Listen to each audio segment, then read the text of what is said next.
건강하고 자유롭고 내답게 사는 것이 진짜 행복한 노후. 벌써 80세입니다. 거울 속 내 모습을 보면서 언제 이렇게 늙었나 싶기도 하고, 때로는 그래도 여기까지 왔구나 하며 뿌듯하기도 합니다. 100세 시대라고들 합니다. 하지만 정말 중요한 것은 얼마나 오래 사느냐가 아닙니다. 어떻게 건강하고 행복하게 사느냐입니다. 100살까지 산다 해도 아프고 외롭고 불안하다면 무슨 의미가 있겠습니까? 부처님께서 말씀하셨습니다. 과거는 이미 지나갔고 미래는 아직 오지 않았다. 오직 현재 이 순간에 깨어 있어라. 지금 이 순간, 우리에게 주어진 시간을 어떻게 살아갈 것인지 함께 생각해 보겠습니다. 첫째, 남과 비교하지 않는 지혜. 이웃집 할머니는 자식이 의사라고 자랑하고 옆집 할아버지는 연금을 더 많이 받는다고 떠벌입니다. 동창회에 가면 누구는 집이 더 크고 누구는 손자가 더 똑똑하다는 이야기뿐입니다.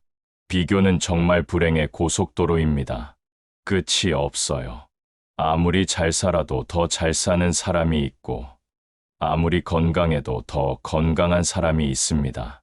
70년 넘게 살아오면서 얼마나 많이 비교하며 살았습니까? 그래서 행복했던 적이 있었나요? 오히려 비교할수록 마음만 괴로웠을 것입니다. 부처님께서는 비교하는 마음이 모든 괴로움의 뿌리라고 하셨습니다.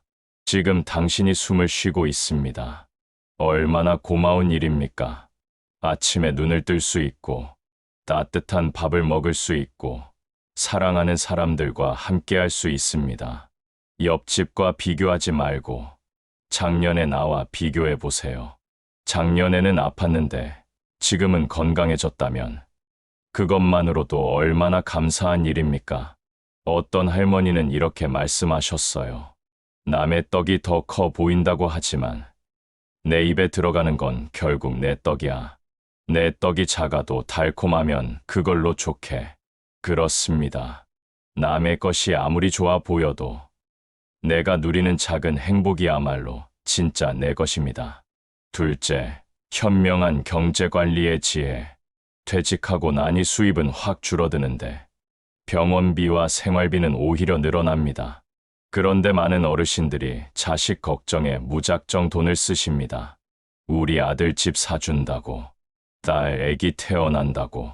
물론 자식 사랑하는 마음은 이해합니다. 하지만 내 노후를 준비하지 않고 자식만 바라보면 결국 모두가 불행해집니다. 부처님께서는 중도의 삶을 강조하셨습니다. 지나치게 아끼지도 말고 함부로 쓰지도 말고 지혜롭게 관리하라는 뜻입니다. 어떤 할아버지는 평생 모은 돈을 다 자식들에게 주고 나중에 병원비가 없어서 자식들 눈치를 보며 사셨어요. 그게 정말 자식을 위하는 길일까요? 내 노후를 든든히 준비하는 것이 진정 가족을 위하는 길입니다. 자식들도 부모가 경제적으로 독립적일 때 더 편안해합니다. 돈을 쓸 때는 이렇게 생각해 보세요. 이것이 정말 필요한가? 내 건강과 안전에 도움이 되는가? 작은 절약이 큰 안정을 만듭니다. 셋째, 자녀 집착에서 벗어나는 지혜. 내 자식만은. 이런 생각 때문에 밤잠을 설치는 부모가 얼마나 많습니까? 자식이 30살, 40살, 50살이 되어도 여전히 걱정만 하고 계십니다. 자식 결혼할 때까지 걱정하고, 결혼하면 손자 걱정하고, 손자 크면 또 그 손자 걱정. 언제까지 이렇게 살 건가요? 부처님께서 말씀하셨습니다. 모든 만남은 이별을 위한 것이니 집착하지 말라. 아이들은 독립된 인격체입니다. 그들에게는 그들만의 인생이 있어요. 부모가 아무리 걱정한다고 해서 자식 인생이 바뀌는 건 아닙니다. 진정한 사랑은 놓아주는 것입니다. 자식이 스스로 설 수 있도록 믿고 기다려주는 것입니다. 어떤 어머니는 이렇게 말씀하셨어요. 자식들이 어릴 때는 내가 키웠지만 이제는 자식들이 나를 키우고 있어. 내가 놓아주는 법을, 믿는 법을 배우고 있지. 자녀에게 모든 것을 쏟아부은 후 빈 마음으로 살지 마세요. 이제는 나를 위한 시간을 만드세요. 그것이 자녀에게도 좋은 본보기가 됩니다. 넷째, 혼자서도 행복한 지혜. 나이가 들수록 혼자 있는 시간이 많아집니다. 배우자를 먼저 보내신 분들, 자식들이 멀리 사는 분들, 외로움이 밀려올 때가 있죠. 하지만 외로움을 두려워하지 마세요. 부처님께서는 고요함 속에서 진정한 평안을 찾을 수 있다고 하셨습니다. 혼자 있는 시간이야말로 진짜 나를 만나는 시간입니다. 젊었을 때는 바빠서, 아이들 키우느라 바빠서 나 자신을 돌볼 시간이 없었잖아요. 이제는 온전히 내 시간입니다. 아침에 일어나 조용히 차 한 잔 마시는 시간, 좋아하는 책을 읽는 시간, 창밖을 바라보며 계절의 변화를 느끼는 시간, 이런 소소한 순간들이 얼마나 소중한지요. 어떤 할아버지는 매일 아침 6시에 일어나 공원을 산책하세요. 새소리가 나를 깨우고 나무들이 나와 대화해.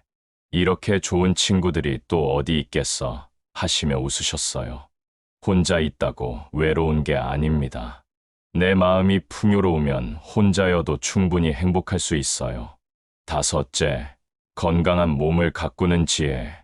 100세까지 산다 해도 아프고 누워있으면 무슨 소용이 있겠습니까?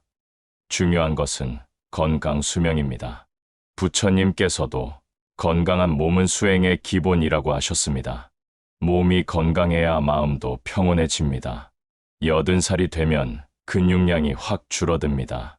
계단 오르기가 힘들어지고 무거운 것을 들기 어려워져요. 하지만 포기하면 안 됩니다. 매일 조금씩이라도 움직이세요. 하루 30분만 걸어도 다릅니다. 나이 들어서 무슨 운동이야 하지 마세요. 지금 시작하는 것이 가장 빠른 때입니다. 어떤 할머니는 75세에 요가를 시작하셨어요. 젊은 사람들 사이에서 창피하지 않냐고 물으니 창피한 건 아픈 몸으로 자식들에게 짐 되는 거지. 건강해지려고 노력하는 게 무슨 창피야 하시더라고요. 근육은 90살까지도 늘어날 수 있다고 합니다.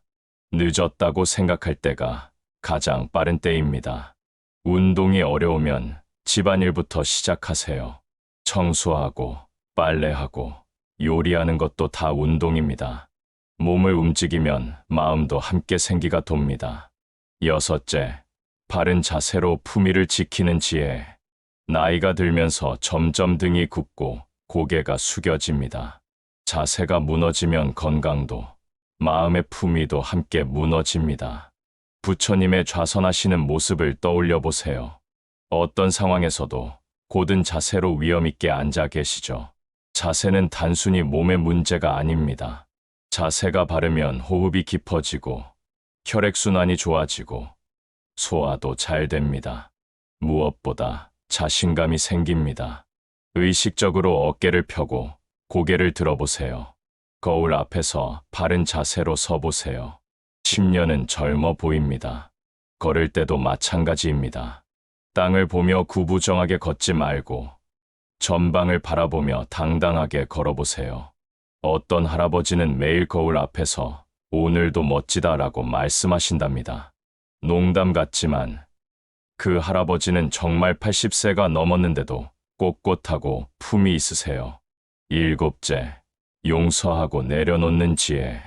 80년을 살면서 원망스러운 일이 얼마나 많았습니까? 나를 배신한 친구, 인정해주지 않은 직장 상사, 섭섭하게 한 형제자매들. 하지만 그 모든 것을 가슴에 품고 살 필요가 있을까요? 부처님께서는 용서는 다른 사람을 위한 것이 아니라 자신을 위한 것이라고 하셨습니다.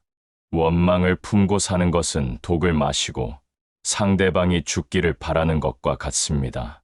결국 나만 아픕니다. 인생의 80%는 잊어도 좋습니다. 정말 소중한 20%만 가슴에 품고 사세요. 첫사랑의 설렘, 아이가 태어났을 때의 감동, 가족과 함께 웃었던 순간들, 나머지는 모두 내려놓으세요.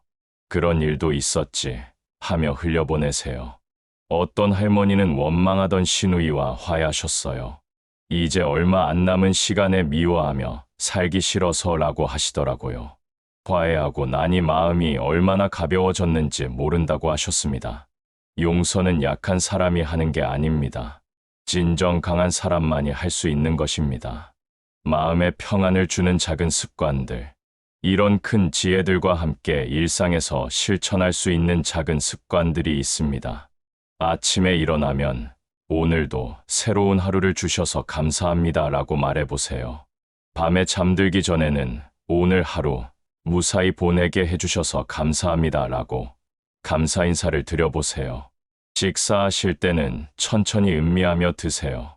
쌀 한 톨, 채소 한 잎이 내 입에 들어오기까지 얼마나 많은 사람들의 수고가 있었는지 생각해 보세요. 산책할 때는 스마트폰을 보지 말고 주변을 둘러보세요. 계절마다 달라지는 나무들, 하늘의 구름들, 길가의 꽃들, 이런 것들이 우리에게 주는 기쁨이 얼마나 큰지요. 진정한 행복은 마음에서 시작됩니다. 부처님께서 마지막으로 하신 말씀을 기억해 보세요. 모든 것은 변하니 게으르지 말고 정진하라. 80세라고 해서 더 이상 배울 것이 없는 건 아닙니다. 매일매일이 새로운 배움의 기회입니다. 어제보다 오늘 조금 더 감사하고, 조금 더 용서하고, 조금 더 사랑할 수 있다면 그것으로 충분합니다. 오래 사는 것보다 중요한 것은 건강하고 자유롭고 내답게 사는 것입니다. 남의 시선에 휘둘리지 않고, 비교하지 않고, 집착하지 않고, 지금 이 순간을 온전히 누리며 사는 것입니다. 지금 이 순간부터 작은 것에 감사하고, 비교와 집착을 내려놓고, 몸과 마음을 가꾸며 살아가시기 바랍니다. 그것이 바로 부처님이 가르쳐 주신 진정한 행복의 길입니다. 나이 든다는 것의 진정한 의미. 세상 사람들은 나이 드는 것을 두려워합니다. 주름이 생기고, 머리가 희어지고, 몸이 예전 같지 않다며 한탄합니다. 하지만 정말 그럴까요? 부처님께서는 지혜는 나이와 함께 온다고 하셨습니다. 80년을 살아온 당신에게는 젊은 사람들이 절대 가질 수 없는 보물이 있습니다. 바로 경험과 지혜입니다. 젊었을 때는 모든 것이 급했습니다. 빨리 성공해야 하고, 빨리 돈을 벌어야 하고, 빨리 아이를 키워야 했습니다. 그러느라 정작 중요한 것들을 놓쳤을지도 모릅니다. 하지만 지금은 다릅니다. 서두를 필요가 없어요. 천천히, 음미하며, 깊이 있게 살 수 있는 시간이 왔습니다. 꽃을 보면 그냥 지나치지 않고 한참을 바라볼 수 있고, 새소리를 들으면 그 아름다움에 감탄할 수 있고, 손자의 웃음소리에 마음이 따뜻해지는 것을 온전히 느낄 수 있습니다. 세월이 주는 선물들. 어떤 분은 이렇게 말씀하셨어요. 젊었을 때는 산을 보려고 정상만 바라봤는데, 이제는 길가의 풀꽃도 보고 계곡물 소리도 들으며 천천히 올라가네. 그게 더 행복해. 정말 그렇습니다. 나이가 들면서 우리는 속도 대신 깊이를, 양보다 질을 추구하게 됩니다. 이것이야말로 세월이 주는 가장 큰 선물입니다.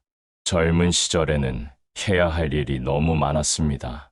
직장에서 인정받아야 하고, 집을 사야 하고, 아이들 교육도 시켜야 하고, 하지만 지금은 하고 싶은 일을 할 수 있는 시간입니다. 평생 하고 싶었던 그림을 배워보세요. 젊었을 때 포기했던 악기를 다시 잡아보세요. 읽고 싶었던 책들을 천천히 읽어보세요. 부처님께서 말씀하셨습니다. 때를 아는 것이 지혜다. 지금이 바로 당신만의 시간입니다. 생명의 소중함을 아는 마음. 80세가 되니 생명의 소중함이 더욱 절실하게 느껴집니다. 함께했던 친구들이 하나둘 떠나가는 것을 보면서 오늘 하루하루가 얼마나 귀한 선물인지 깨닫게 됩니다. 부처님께서는 생명은 호흡 사이에 있다고 하셨습니다.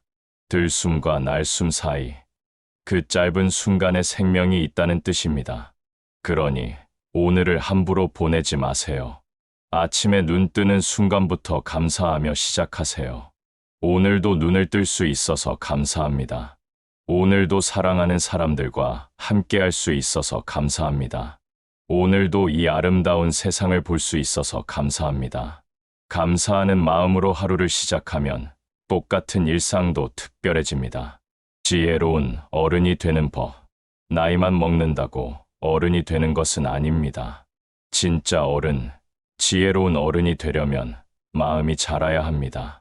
지혜로운 어른은 화내지 않습니다. 젊은 사람들이 실수하면 나도 그럴 때가 있었지 하며 이해해 줍니다. 지혜로운 어른은 자랑하지 않습니다. 자신이 얼마나 힘들게 살아왔는지, 얼마나 고생했는지 떠들어대지 않습니다. 지혜로운 어른은 비교하지 않습니다. 요즘 젊은 사람들은 하며 옛날을 그리워하지 않습니다. 대신 지혜로운 어른은 들어줍니다. 젊은 사람들의 이야기를 진심으로 들어주고 필요할 때만 조용히 조언해 줍니다. 부처님께서 말씀하셨습니다. 진정한 스승은 가르치려 하지 않고 보여준다.